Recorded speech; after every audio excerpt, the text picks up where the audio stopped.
Good morning, good afternoon, good evening, wherever you guys are. Thanks for joining us in this first 2022 episode of IndustryConnex, our podcast where we try to connect various industry professionals to our peers and friends around the world. It's becoming our tradition to start every year with Janice Miller-Kellerman. Janice, thanks for joining us in this podcast. We really appreciate that. Thank you so much for having me back. I'm honored to start off the year yet again. So this will become an annual thing now. Exactly. That's what I was saying. It's become like a tradition for us where we actually start with you every year.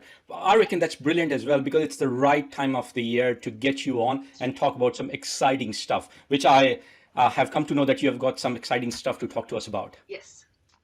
Brilliant. All right. But before we get into that, I want to ask you, I came to know that you recently relocated. So where are you based now? Oh, yes. So last time I was on the podcast last year, I was based out of our Autodesk office in Novi, Michigan. So that's near Detroit. Since then, my husband actually got his dream job. He is now a broadcast engineer at a community station in Naperville, Illinois. So we are now in the Chicago area. Yeah, and I was so lucky because Autodesk allows me to work from my home office. And I mean, for the past 2 years, a lot of us have been doing that anyway. But because we don't have an office in Chicago, I work permanently out of my home office. And then half my team is in San Francisco, half my team is on the East Coast, and the other, we have scatterings of partners that are overseas. So it actually, being allowed to work from home has given us this flexibility. And I also have some family in Chicago area. So it's been a really, really awesome, it's been an awesome relocation. It's cool just to kind of start in a new area, get to know the neighborhood. And in Chicago, I mean, Chicago's great anyway. I spent a lot of my youth going back and forth from Michigan to Chicago. That's fantastic. That's brilliant. And it's good because the timing's a lot better for us to record this podcast. I remember last year, It was a crazy time for you. It was a crazy early time for me as well. That's right. Yeah, I think we're closer by maybe that 1 hour, but it makes a big difference. 1 hour makes a huge difference if it's getting up earlier or staying up later. Yeah. But having said that, I don't know whether it's true with you as well. Although I try to turn off the lights at a reasonable hour, but I still can't go to sleep even after turning off the lights. Maybe it's just me. I'm a night owl. I am one of those people who I will be up. I'm not kidding. Even like on a work night, I will be up till after midnight because it's just how my body is wired. So I'm not real big on mornings. I'm not really a morning person. Now, if I need to, obviously, I get up for work. And when you're doing interviews or conferences, there's a lot of really early stuff. And plus being a global company, we're in all time zones anyway. So, I mean, I can work at any time, but I really prefer to be up past those midnight hours. I've been like that my whole life. And I just I don't know, the darkness is for some weird reason energizing, I guess. So, yeah. Wow. Yeah. I've actually seen you up and working at about 2 a.m. your time, 3 a.m. Remember we used to have the chat and I used to ask you, Janice, what are you doing up at 3 in the morning? Yes.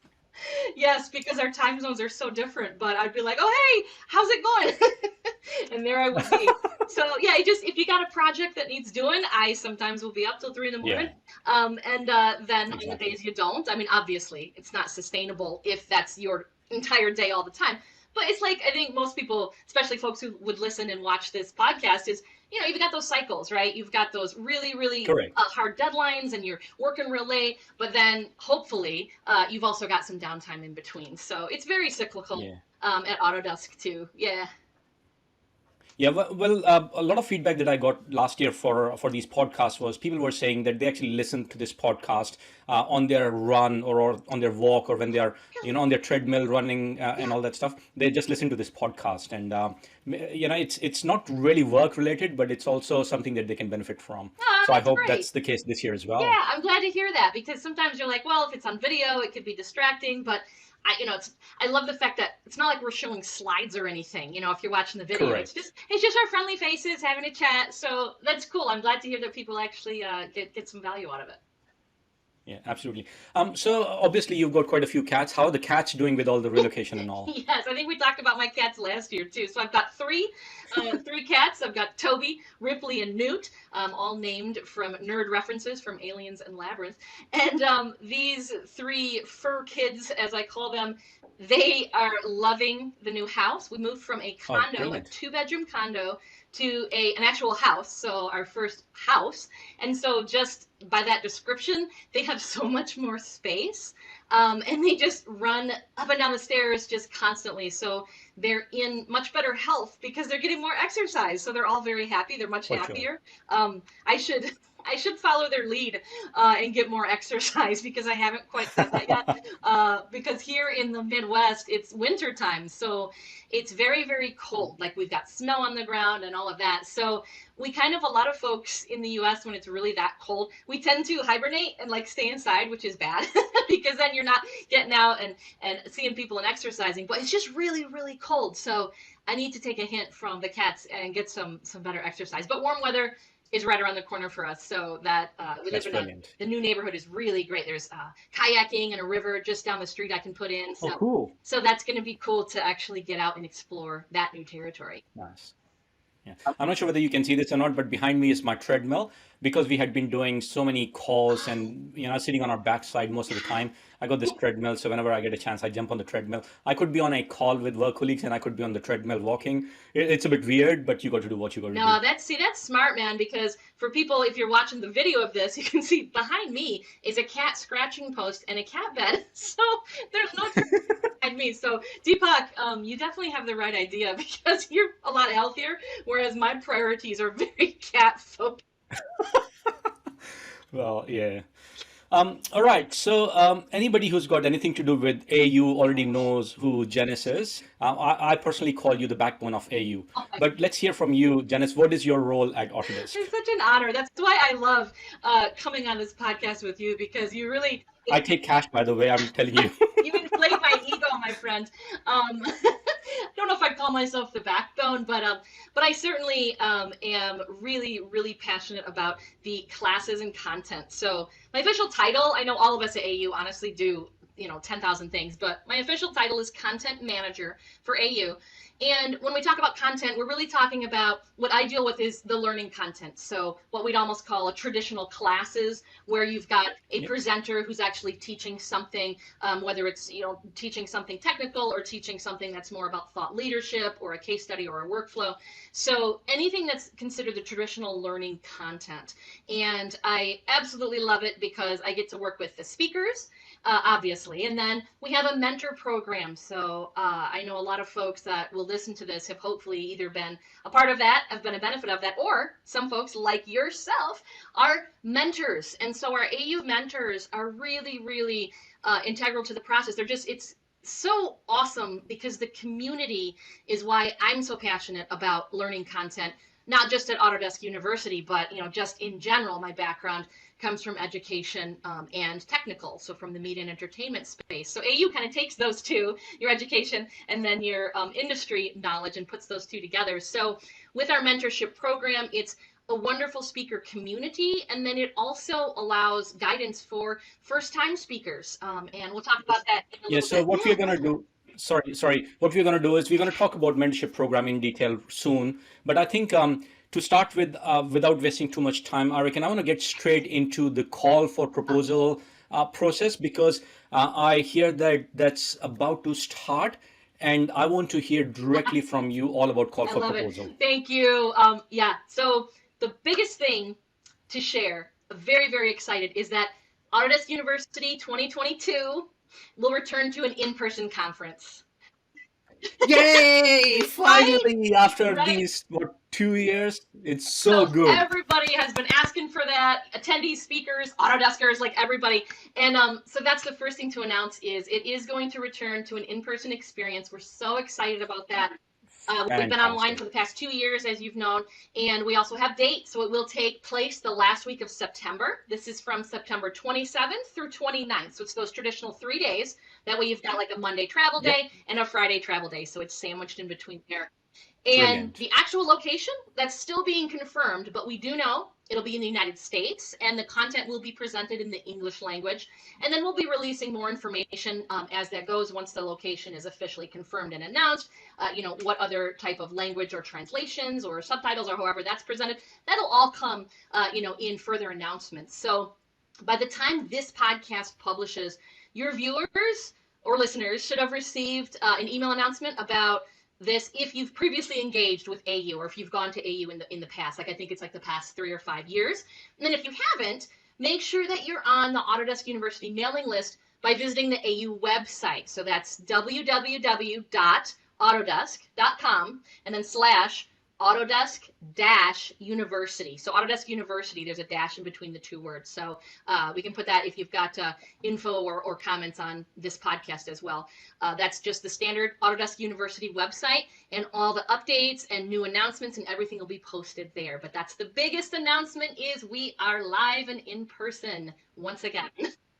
That's fantastic. That's fantastic. So let me just quickly say this again. So, yay, we are back live in person. It is 27th to 29th of September. It is somewhere in the United States. We don't know Correct. the city yet. You sure you can't tell us about the city? I would if I could.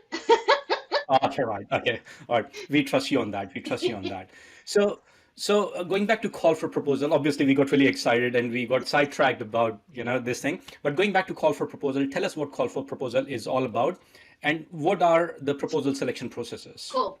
So absolutely, because the conference is even earlier this year, so being last week of September, of course, call for proposals opens earlier too. And call for proposals, if you Okay. haven't or aren't familiar, that's when we ask for proposals for class or learning content. So we're accepting submissions for classes or your traditional learning content. This is going to open March 15th. And it's going to go through April 15th. So it's easy to remember. It's the standard 4-week duration. That part hasn't changed. And what has changed is, as you can imagine, after 2 years of online only engagement, this year AU, it's going to look and feel a little bit different, right? So Okay. how you're going to see it in the content is we'll balance more of like the how-to content, the technical training. We'll balance that with proposals that are focused on insights, business strategy, thought leadership, right? So normally you have your peer-to-peer training about workflows, product features, and all of that. We'll still have that, of course, but we want to also get a bigger bucket of proposals that are focused more on the whys and the outcomes and the results, right? So Exactly. yeah, and rather than focusing your proposal on just how you did something, like here's how to create this shape, right? You want to broaden your story when you're submitting a proposal to share what you achieved, how you made those decisions, and why it matters. So really think about broadening beyond technical training. There, of course, will be technical training, but we want it to become a lot more than that, because now we've got, an audience that is ever expanding. As you can imagine, from an in-person audience, there's a limited number, limited space. Online, that audience expanded, into the thousands and tens of thousands, which was just awesome to see. And so now we want to make sure that we're accommodating those different audience types with presenting a broader scope of content as well. That's amazing. So, the, in the first year of pandemic, like in 2020, there were a lot of sessions. Even I ran a lot of sessions that were how to, Yep. but very quickly we realized that there's so much content available about how to around the world that people actually are just over it. And Yeah, that's last, true. I would say the entire last year I spent talking about lessons learned on projects. So people want to say, all right, the technology, we know whether it works or doesn't work, but you tell us if there were some problems and how did you overcome those problems. So those kind of sessions were pretty hot topics last year. And I'm pretty sure it'll continue to be the same in coming years as well. Absolutely. That's a great example. I'm so happy that you said that, because yes, it's true. People are finding out with such, intense online engagement over the past 2 years. Is like you can get technical training almost anywhere. So Correct. with AU, we really focus, it's more on that connection, right? You're learning peer to peer about why. Why did you do this and what were those results? So it's all about sharing. AU has always been about, connecting with your peer network. So it 100%. obviously is also so much cooler, easier, better in person, because while we did have ways to connect online, as we learned throughout the pandemic too, and that's great. You can connect online, you can do video calls, you can have chat. We had lots of ways to interact, even with live Q&As, right, in our AU classes. But nothing compares to seeing that speaker, that presenter in person, and raising your hand or going up to meet them and shake their hand. Like that's why I know you feel the same way. That's why I'm so excited that we're going to be back in person, because nothing replaces those types of connections.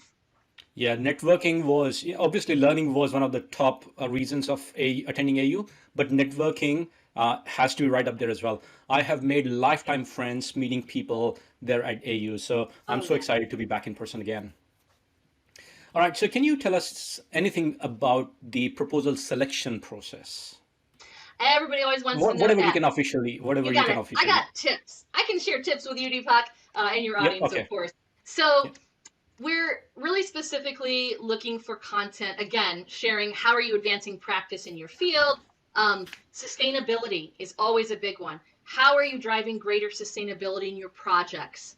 Data is another overarching theme you're going to see this year. So how are you leveraging data across the entire project life cycle? So connecting from the implementation, the inception of that project, all the way over to the end result. How is that connected data? What's that data flow, right? How are you developing a deeper understanding of the topics, trends, industry technologies, right? That's shaping your industry in your corner of the world today. So, as Deepak and myself mentioned earlier, is we're looking for you to share, do more than just share tips and tricks, right? We want you to share breakthroughs, inspire innovation, motivate positive change. You'll see a lot this year as far as thematically in digital transformation. And I'm sure most of you listening are going through that yourself in some way, shape, or form, depending on your industry. Digital transformation is everywhere, and that really is going to trickle down into a lot of the topics and different types of proposals that we want to see. So, the most important tip I can share, read the call for proposals requirements guide. This will be available on the AU website. It's on the proposal submission page, as every year. And I know we say to read it every year, but this year it's especially important because it really can make or break your chances of getting your proposal accepted. I know there's folks like yourself, Deepak is a pro. You submit, wonderful proposals year after year, which is awesome. So some people may be like, oh, I already know the formula. No, that's a big red flag. Actually, this year, remember, we've been online for the past 2 years. We've learned a lot. So it's a little different this year. So it's especially important. I can't stress that enough to read the call for proposals requirements guide. Now, it used to be, if you've been with us for a couple years, it used to be like 26 pages. That is done. 2 years ago, we trimmed it down to I think maybe a dozen or so. Last year, we trimmed it down to an FAQ style, and it was only 6 pages, and people loved it. So this year is a hybrid. So we've got the FAQ. We still have the FAQ.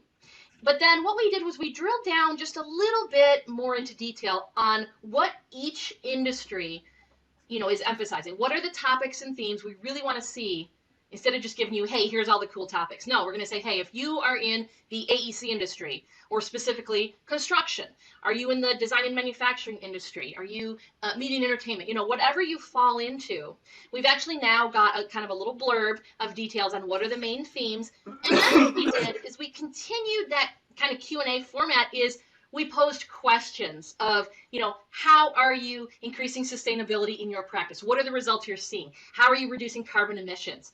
Just for some sustainability things to throw out. But it then gets technical. How are you using Civil 3D to realize this? So we really drilled down in the industry sections this year. So please, that's the biggest tip I can give you, is read the proposal requirements guide. Because we've got these new approaches this year, check out the guide for specific themes. And again, we give those examples because when you ask about the selection process, there's an army literally of reviewers. Like, we don't just have one person reviewing this content. There's an army of reviewers across Autodesk, and we even have some external stakeholders who are in our advisory council, right? So it's very important to pay attention to what we're asking for, because they'll actually sort and filter. You get 2,200 proposals. You can only pick 400 or so. So they'll actually filter specifically by what we are looking for this year. Where do they get that? From the call for proposals requirements guide. So it sounds so, just like, wow, of course, that's just logical. But so many people don't read the guide, and that is your key to getting your proposal noticed. Now, of course, there's no guarantees of anything, but it really is going to boost your chances of getting that proposal accepted. And then the other thing I want to say before leaving that is, I like to mention that sometimes we get first-time speakers who basically tell us, we get feedback every year, they're just like, well, I see these famous speakers like Deepak, who are returning every year, and so there's no chance of me, so I'm not going to submit. But that is incorrect, and I would love to share with your listeners some statistics on that, because we welcome both experienced and first-time speakers to submit. Now, of course, you see the familiar faces. That's because their classes get super high ratings and people want to come back to meet these specific speakers. We've got, there's a dozen or more of just super famous, our rock stars, right?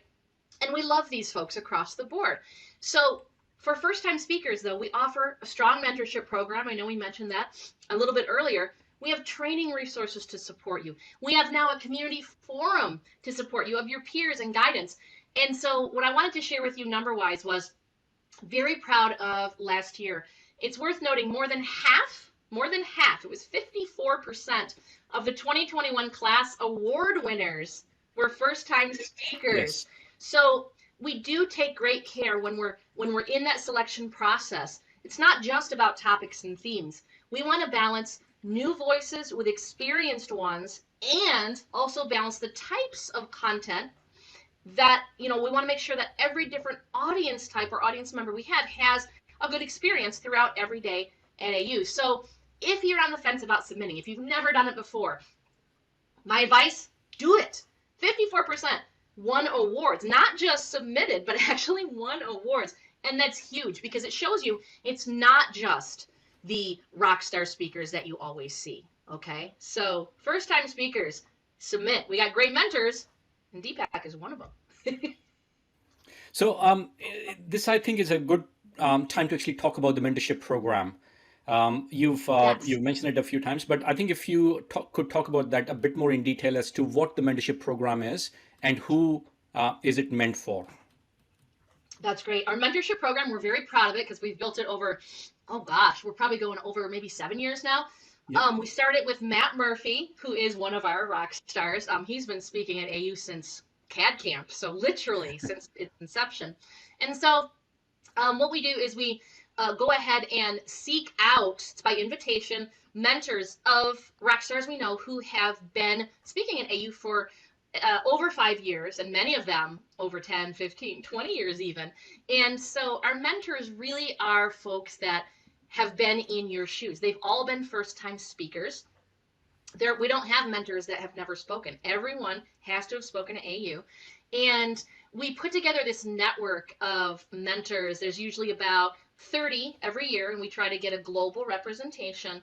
And what these mentors do is they are available for a number of things and ways that we help our first-time speakers. But I want to emphasize it's not just available to first-time speakers. We have speakers that have spoke 2, 3 times. Some people that spoke 4 times. They want to use the mentor program, and that's an awesome idea because here's why. So mentors, they're available, of course, you can ask for one-on-one coaching. Very popular with first-time speakers to get coached one-on-one because you want to learn how do you present. Well, obviously, if your proposal got accepted, you are an expert on your topic, right? But Correct. Being able then to deliver that topic in person, now that we're in person again, that it takes a little bit more. So our mentors help with the actual style of how to present, practicing, getting comfortable, all that. So they're great for tips on how. But they also will do things like review your presentation, review your handout. You're required to produce a class handout as part of your class materials, and that's a supplemental document that can be sometimes 2 pages, sometimes 26, right? So they'll review your material. You can do dry runs and practice your presentation in front of them. So there's so many different ways to use mentors, and some of, like I said, our experienced mentors, you'll have someone who's taught 4 years, and you'd consider them an experienced speaker. They will still go to our mentor group and say, hey, could somebody just review my proposal, or not my proposal, could somebody view my presentation? Because the mentor program is, of course, once you've gotten your classes accepted. Mentors love that. They are super willing to review your presentation, your handout, your materials. Like I said, they'll listen to you if you want to just do a dry run. And they're great at giving advice. They also just share their own experience. What I love about the mentors is we have a community forum where mentors will they'll pick a topic and they'll share about it. Like, what do you do if there's no questions? You only have one question during your Q&A and no one else raises their hand. What do you do? Mentors will talk about that. How do you, think of seeder questions and get the conversation going? So it's so much more than just your content. And then, of course, you form these lasting relationships because it's all about the community. So Deepak, you've had some wonderful mentor relationships. I know I'm the interviewee. I want to turn into the interviewer. I would love to hear some about your own mentor experience because you've had not only some award winners, but just, what is it like being a mentor and giving that help and, seeing what's the feedback that you receive from your mentees? Yeah, so this is really important thing that I want to mention here about this mentorship program is, as Janice mentioned, these mentors have been doing it for a very long time.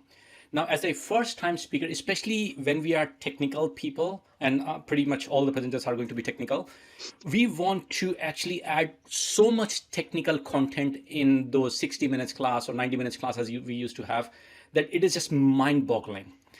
But when a mentor looks at your session, because they have been doing it for a very long time, they know that having so much content is going to be very hard. Second, the mentors know what other similar classes are there. I still remember there was one of my mentees, and she was doing a class on BIM 360 stuff, and she wanted to talk about setting up the projects, and I said, okay, you know what? There are 3 other classes talking about the exact same thing of setting up BIM 360 project. How about you mention in your session that setting up BIM 360 is covered in these classes here, and you focus on the actual real topic that you want to cover, which is talking about the workflows inside BIM 360.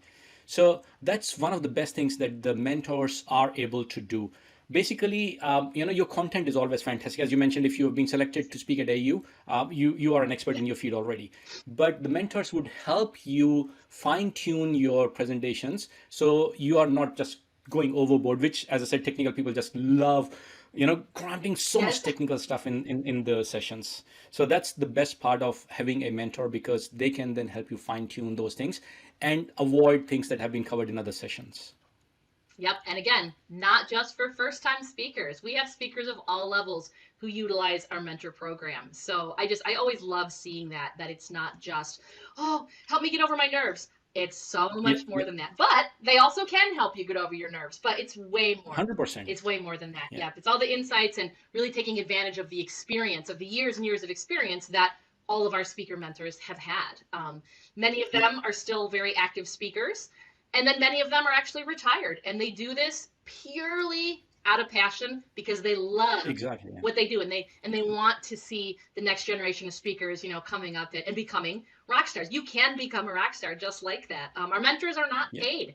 Also, they are volunteers, right? So they do this for the love of it. They do it for the love of it. yeah, I always try exactly. every year to get, some benefits for our mentors and depending, on what we can do that year, we try to do that. But it's a volunteer position. And Yeah, exactly. it's they do it for the love of it. Just to meet these folks is actually worth it. So whether you're thinking, if you do get a proposal accepted, whether you're thinking about it or not, reach out just to get to know these folks, because that's also really part of the networking value of AU. Saying, oh, hey, I saw your name, on the Exactly. mentor board. Absolutely cool, because they're also just cool to talk to, and they know people, and they can introduce you to folks and increase your own network as well. 100%. And when I started speaking at AU about 11 years back, I was really blessed. I got to meet people like Jeannie R. who's like a legend of AU, people like Wasim Yunus and all these people. Yes. That's how I grew my network. But again, coming back to the mentoring program, as you mentioned, all the mentors are actually volunteers. They actually do not get paid. They do it out of their own time.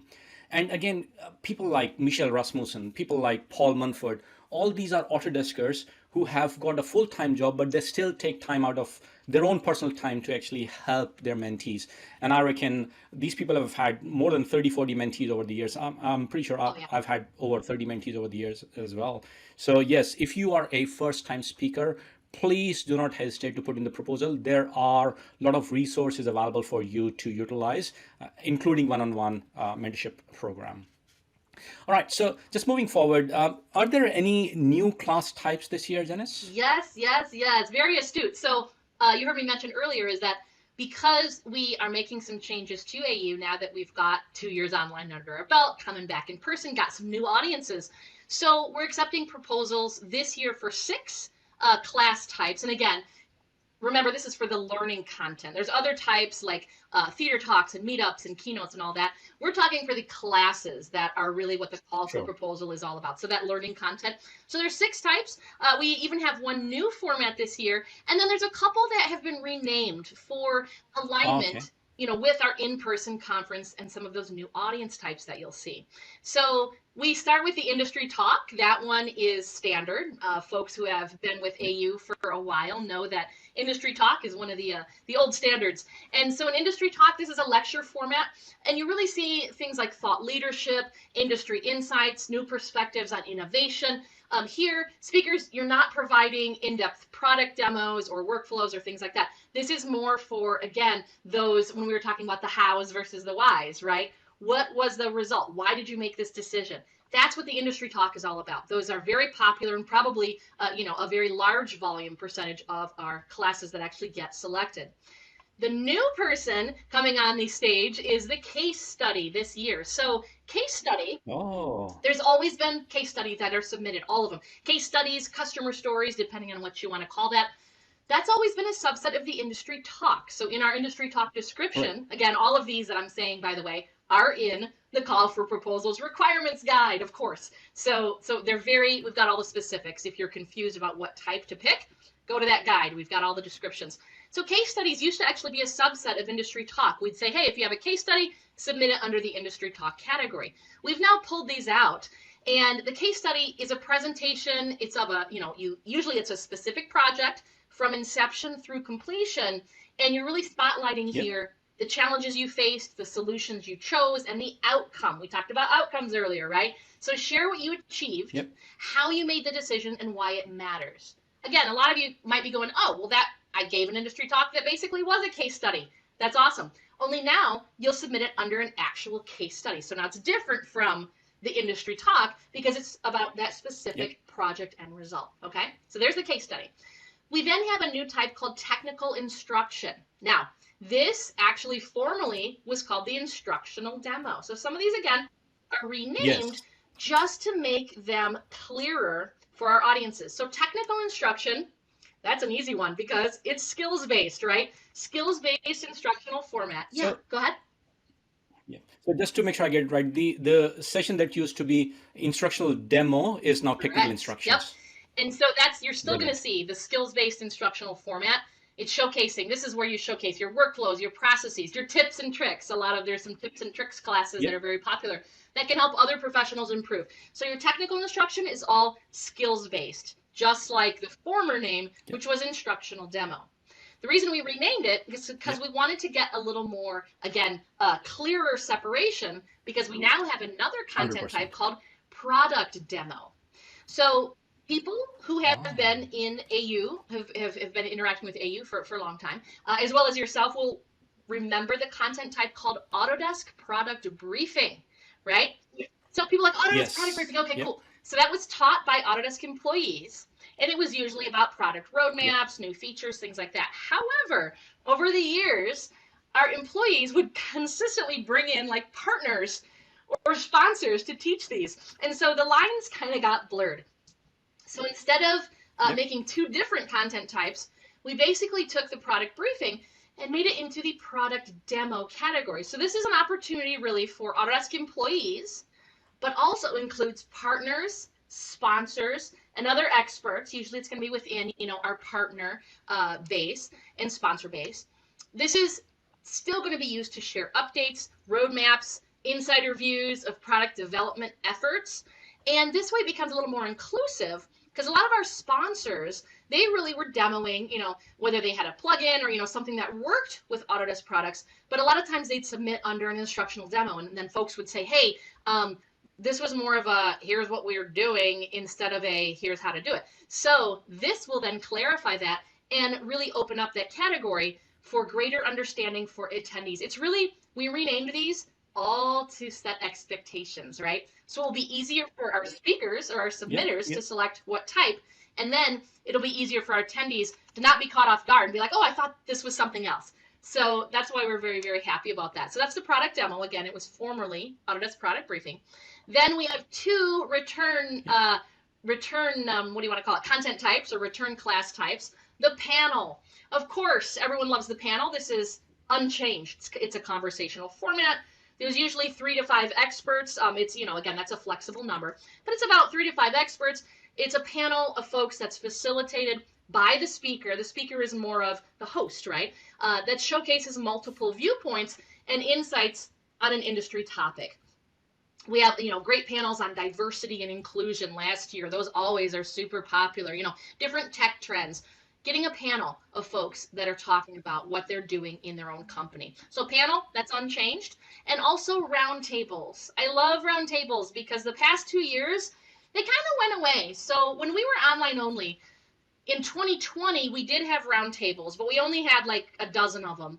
And then we had meetups, which if you were a part of AU prior, meetups are more, social gatherings around a specific topic to find like-minded individuals. They kind of blended together, and roundtables kind of became the same thing. So for 2021, roundtables and meetups, it was the same format. So this year, I'm super excited that roundtables are back, because when we're in person, people love these, and they typically sell out. And when I say sell out, it means all the seats fill up. Because a roundtable is a smaller audience. Usually it's 30 or less. Some of them are much less. And it's a mediated discussion that's engaging attendees. So it's very collaborative. Whereas a panel is conversational among the panel that's, on the stage. A roundtable is collaborative among the attendees themselves. It's a collaborative experience, and the intention is really to help solve a challenge, answer a question that's shared by industry peers. So the roundtable is back, and it's in our formal class setting again. Now, we'll still have meetups, so if you were part of social meetups, that's still a thing. But think of meetups more of again, it's that community gathering. It's that kind of informal finding your people, whereas a roundtable is a formal, structured, collaborative experience. So that's the difference. Think of roundtable as formal learning and a meetup as informal learning. That's really the best way to split them out.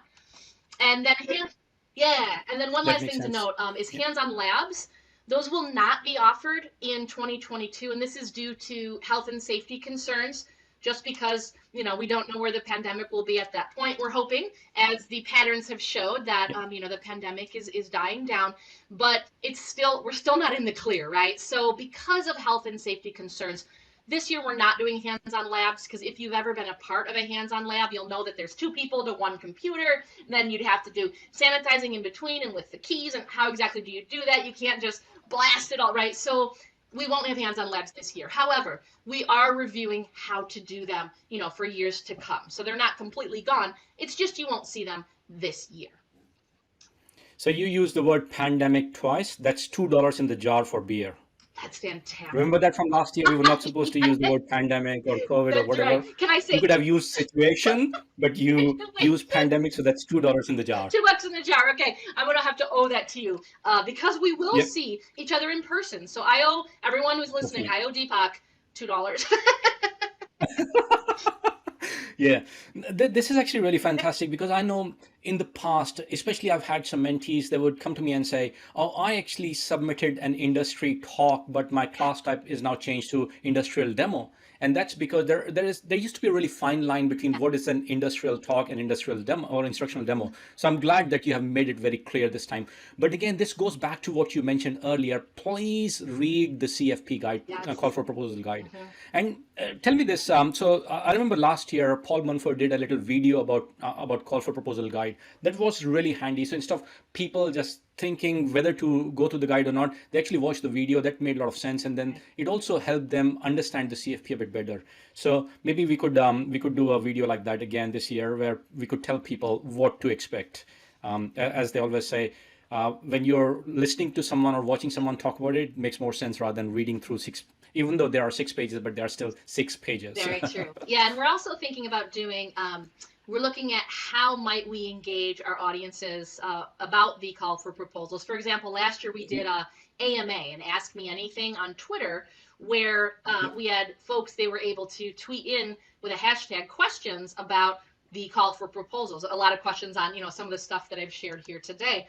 And most of the questions, I'll be honest, maybe 98% of the questions were answered in the guide. I'm not kidding. So that is really the key. But That being said, we're looking at other ways to engage with videos, with different kinds of interactive content, where if you do have those questions, you can go ahead and let us know. We always have our speaker management address, and that is also in the guide and on the submission portal page and all of that. So you'll see our speaker management. So you can always ask questions of our speaker management team, but we're also working on some things, within the month of March to get some more, live interactive engagement as well. So again, keep your eye on the webpage, the AU website, because any type of announcements we'll be able to post there for different cool engagement. That's brilliant. So that actually brings me to my next question. You mentioned that you would be looking at different ways to engage community into this. So I take it that the voting on the proposal would still be available this year? Oh, yes. So voting. So folks who don't know, every year we allow the public to weigh in on what type of content that they'd like to see at AU. And how they do that is we have a proposal voting page. And what it does is it lists the proposals. So the cool thing is, last year this was a new feature. So this year it's the same, is that as soon as you complete the proposal submission process, your proposal becomes magically and automatically a page on the AU website. You get your own unique URL and a proposal page that has, a subset of the information in your proposal, like the title, the description, a couple things like that. So what's really neat is anyone can view this. It's publicly viewable. And so on the same day that the call for proposals opens, which is March 15th, we also have public voting opens. And the reason that can open the same day is because if you submit a proposal on March 15th, boom, your proposal page magically appears on the AU website. And then what folks can do is go ahead onto that page. You can search. We've got a couple filters on there to search for proposals. And then you basically cast a vote by hitting the thumbs up. So it's a standard like button, right? So one thumbs up equals one vote. And you are, it's of course tracked by IP address. So you get one vote per person, please. And it does stay open a bit longer than call for proposals, just to catch, any last minute ones. So call for proposals again is open March 15th to April 15th. It's 1 month, super easy to remember. Voting stays open a couple days more, so that's until April 25th.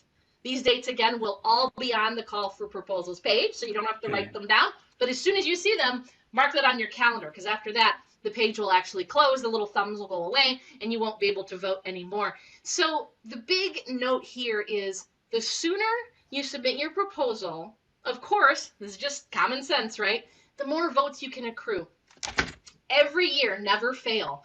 We get 90%, it's not even an exaggeration, 90% of the proposals come in the last week of whenever it's open. No matter if we open it early or late, it doesn't matter. They all come in the last week. However, the proposals that you submit, if you submit in the first week, think of how many more votes that you can accrue. So submit as early as possible. Waiting to the last minute actually is not a benefit. It's not. Because the proposal pages are created instantly, again, that was new last year, and we're so excited to carry that over this year. People can see your proposal as soon as you complete that submission process. So get those proposals in as early as, literally as early as possible. Start thinking about it today, what you want to propose, because the other thing, this is the insider tip, right, that you're looking for. There's not just external public voting. Internally, within Autodesk and all the industry groups, they see all these proposals too. And many of those folks are on the teams that help with selection. So the sooner you can get your proposal in front of the internal folks, also, it just increases your chances of getting a recommendation from them, because the earlier they see them, they're like, that's right top of their mind. Then if 90% of the proposals come in the last week, they're literally reviewing all those at the same time. Yours can stick out. So submit early. That's another just little pro tip. The sooner you submit, the more votes you can accrue. It's kind of as simple as that, right? Yeah. We are running short of time, but I do want to mention here that, sure. And if you could comment on this, you don't have to if it is, you're not allowed to. But I've had people telling me in the past that, oh, my session had 100 votes, whereas my colleague's session had 20 votes, but he still got in and I didn't. So it's not just the voting in there, it also means content, because I know in the past people have gone in and asked their mates.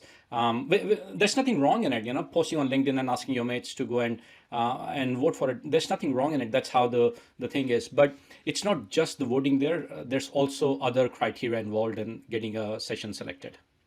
Yes, and I can absolutely talk about that. That's very important. I'm glad you bring it up because a lot of folks, yeah, there is kind of a misconception that, well, if I got the most votes, I should get my class accepted. Well, no, because voting is only one part of all the different criteria that we use for our selection committees. So it has to do with, of course, votes. That's for public votes. It also has to do with internal, our industry team recommendations, has to do with those themes and those topics. Did you follow the call for proposals Yep. guide? Is that what we're looking for? It also has to do with how many people propose that class. So Deepak, you said earlier, talking about a mentee example, you said, well, two other people are talking about this actual tool. Why don't you then talk about, the workflow or the process or something like that? So the other thing is you might have 5 really great proposals on generative design, but we're not going to pick all 5. We can't because Correct. we're just going to pick one of the 5. So we have to, unfortunately, select the best one. Well, that doesn't mean, this is very important, that doesn't mean your proposal was bad. Just because your proposal doesn't get selected does not mean it was bad. It simply means there's a lot of competition.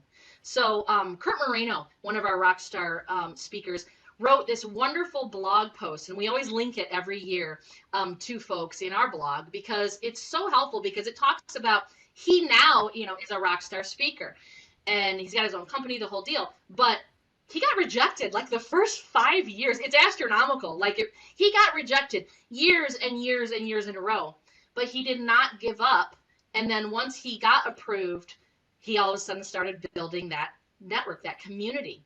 He started getting known. So it's all about, building up your brand, right? Who you are, Correct. building, letting others see that you're an expert in the industry. So you don't start out as a rock star. Some people, let's be fair, you get a lucky break, right? Like I said, so many first-time speakers get selected. That's great. But realize some of these first-time speakers, this may be the 10th time they submitted and they finally got Correct. accepted. So don't give up because votes are not the only thing that counts. But just because you're not selected does not mean you have a bad proposal. If we get 2,200 proposal submissions and we can only pick, say, 400 to 450, it's tough competition. So don't ever take it as a bad sign. Just take it as, hey, I got to improve. Look at the content. Everyone says, well, how can I improve my proposal? I want specifics. How was mine bad? No. Yours wasn't bad. But watch the content that's presented and selected at Autodesk University for that year, and then see how you can tailor yours to really, build onto that content. That's the best advice I can give because it doesn't mean that your proposal is necessarily a bad proposal, if that helps. Yep, 100%. Now, can we just wrap it up by you briefly telling us what does it mean to be an AU speaker? Oh, what does it mean to be a speaker? So I love this one because I got to be an AU speaker for a number of years back in like 2007 to 2012. I was in the partner channel. I got to speak then. And then once I got hired to Autodesk, then I was a co-speaker. And I just loved it because you got to work with, all the customers and the people and meet so many, amazing folks. So it's obviously the networking is such a huge one, but quite simply put, it's an honor to be selected as an Autodesk speaker because the competition is so high. So it's a high honor to be selected. And that's, I think, the biggest is because it really does help to get you visible. It helps to build your brand, Exactly. to build your network, and just to meet your peers, right? It's not for bragging rights, although some people like that for bragging rights, but it's more about, hey, I've made it as a speaker and realize it's a time commitment. So it's not just something you can do in a day. On average, our speakers that get high ratings, the minimum is 40 hours to create their presentation, their handout, all their class materials, because there's a lot of tasks that are involved. Minimum was Correct. 40 hours. Many of them do so much more. So it's a time commitment, but then it becomes worth it when you really get into and get known in that community. And then it can open up so many doors for you. Like I said, not just with your mentors, but with the peer community that you meet at AU because you're a speaker. People come up to you, they ask you questions, and you get the opportunity to do the same. You get to then attend classes as an attendee, right? So it really is all about advancing your professional network, your brand, and then like Deepak said before, it's also really cool from a personal standpoint, making friends. I have made some of the greatest friends through AU. And there's the personal aspect of it too. It's not just the glory, right, or the professional network, but it really it's good. It's good for your job. It's good for your career. It's good for your soul. 100%, 100%. That's pretty much all the time we've got for this podcast today. I just want to just sum it up a couple of important things that Janice mentioned. The first one is the call for proposal is opening on March 15th. It'll be live up till April 15th. The key thing that Janice mentioned is to please, please, please read the call for proposal guide, because this year there are different class types. Some of the class types have been rebranded. There are some new class types as well. So please make sure you read the call for proposal so you can understand which class type are you going to propose under. And also, one of the important things that Janice mentioned was the topics that they are mainly after, like sustainability, data, how you are going to leverage the data and the flow of data, digital transformation, and all that information would be available in the CFP guide. And please make sure you read the CFP guide. And for all those people who've been sitting on the fence thinking whether they should put in the proposal or not, Janice told us that the 54% of the award winners last year were first-time speakers. So that's fantastic. And just so that you are aware, there's also a really good mentoring program available if you are first-time speakers. There are a lot of amazing mentors that are available that will provide you one-to-one guidance, or you can also have additional types of guidance available. So with this, I just want to say a massive, massive thank you to Janice again. I know it's after hours, your time again.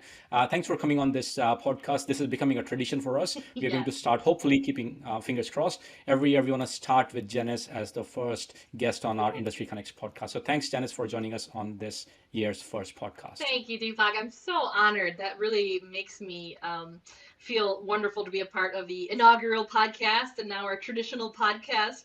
It really is a great honor for me, and thank you so much for inviting me.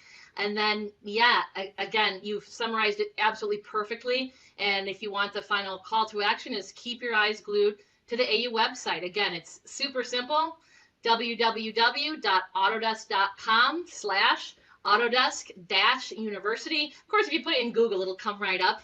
And start thinking. Just Google Autodesk University. Start thinking of class proposal ideas. We want to hear from you.